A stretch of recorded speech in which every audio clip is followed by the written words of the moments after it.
Guys, what's going on? Welcome to Serial at Midnight. My name is Heath. And I'm Bree. And in this video, we are going to give you our impression of Dark Phoenix, the latest X-Men movie. So this is, I guess, the culmination of like a almost 20-year ride. Started with the first X-Men movie all the way back. I remember seeing that movie in the theater and being like, what a world we live in. X-Men in the theater. And now all these years later, highs, lows. And I guess that's what we're going to get to. Is this a high or is this a low? You're a big fan. I'll be honest, I'm more of a fan of the comics. I feel like they haven't necessarily transitioned all the way from the comics into the movies, but you love the movies. You love some of the movies. Well, yeah, I was going to say, it wouldn't be fair to say I love all the movies because I don't. I really loved, I mean, I've seen all of them, but I really loved First Class and Days of Future Past. We didn't love Apocalypse. No. Definitely not. No.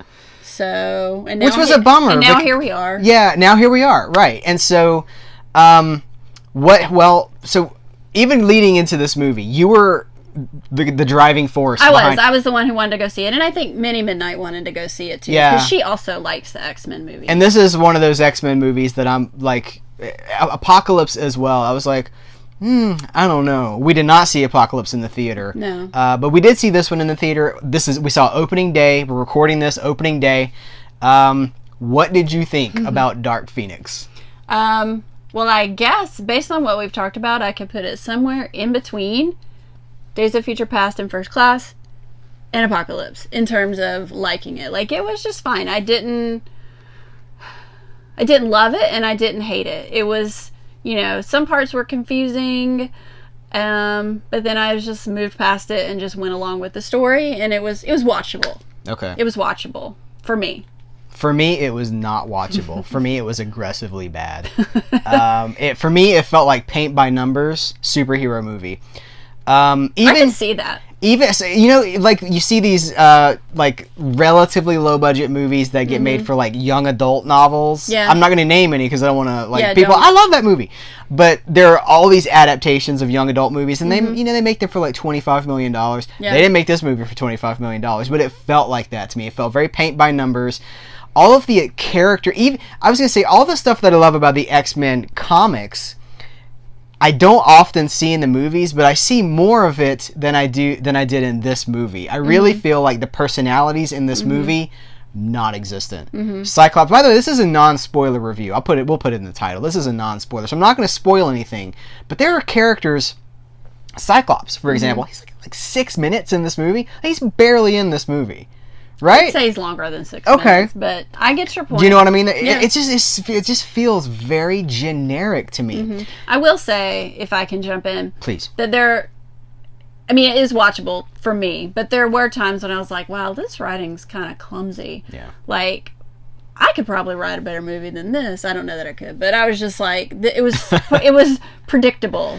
Some of the lines, it was totally some predictable. of the things were very, and maybe that's why I was okay with it. Like, just comfortable. It felt comfortable because it felt like, because you like these characters. I like these characters. I can tell what's going to happen. It's pretty, But in predictable. In the other X-Men movies, the characters have an arc. They're headed somewhere. They're in transition. In this movie, they're just like, most of the characters are just like that's it. They're not going anywhere. They're not doing anything. It's just a movie of unhappy people being unhappy. And given that the X-Men are supposed to be about like evolving things and like saving things, I don't know. Which they did discuss a lot in the movie. Yeah. Evolving. Yeah. Well, it's like the play on words because they're the next evolution. It's also worth pointing out this is the second attempt that Fox has taken at the Dark Phoenix saga, and they still haven't really got it right. So I don't know. I was so bored during this movie that I got up to go to the bathroom, and I didn't even really have to go to the bathroom. That's the honest truth. I was just so disappointed. I was really disappointed. For all we've come from, for where we've come from, these characters. Think of Days of Future Past and what that movie accomplished. The multiple timelines, and then like all the tapestry of characters. There's so many X-Men. Yeah. In this movie, it felt like a Netflix movie. It did. It felt like a Netflix movie, like a made-for-Netflix movie.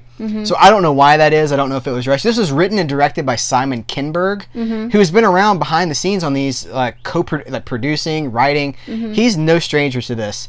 And I don't want to be ugly. I don't want to be rude about Simon Kinberg. I love that Southern expression. He should. It should have been better. Simon Kinberg. What happened, man?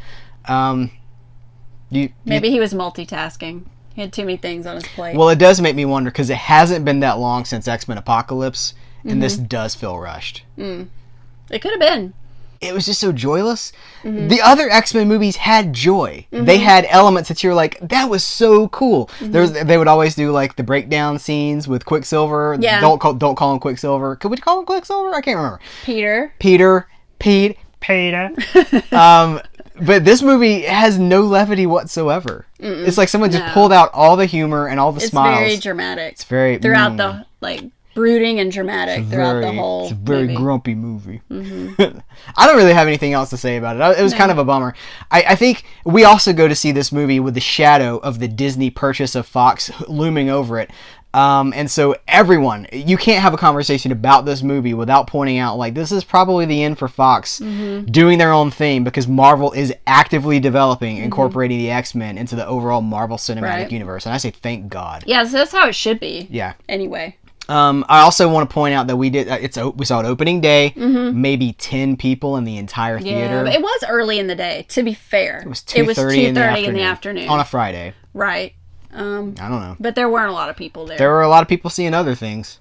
So, I mean, the parking lot was full. That's true. So, I don't know where they were. That's true.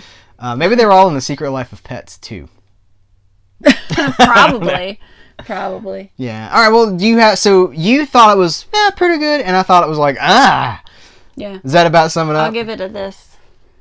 Yeah. And, I rate out of 5. So, okay. What would you rate out 3. of 3? I would give it 2. So that sounds about right. Yeah, 2. Because it's not like, whoa, that movie's incompetent and horrible. It's not horrible. It's just uninspired for me. It just really doesn't capture the thing that makes the X-Men, the spirit, the overcoming, the unity, the message of Stan Lee's message of like, together we accept, like that really was, it had some lip service a few times, but this movie was mostly about grumpy people making frowny faces.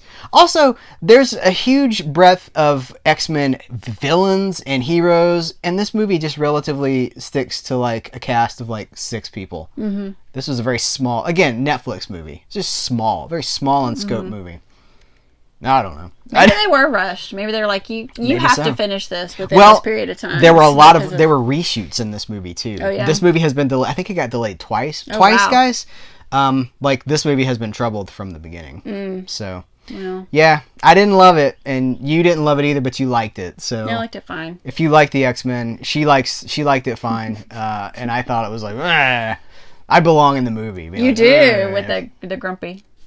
So, so we appreciate you guys hanging out. What did you think about it? Have you seen it? Are you gonna go see it? What did you think about it? Telepathically communicate it to us, but also communicate we'll sit like this, and we will listen for your thoughts on the movie. What are you hearing?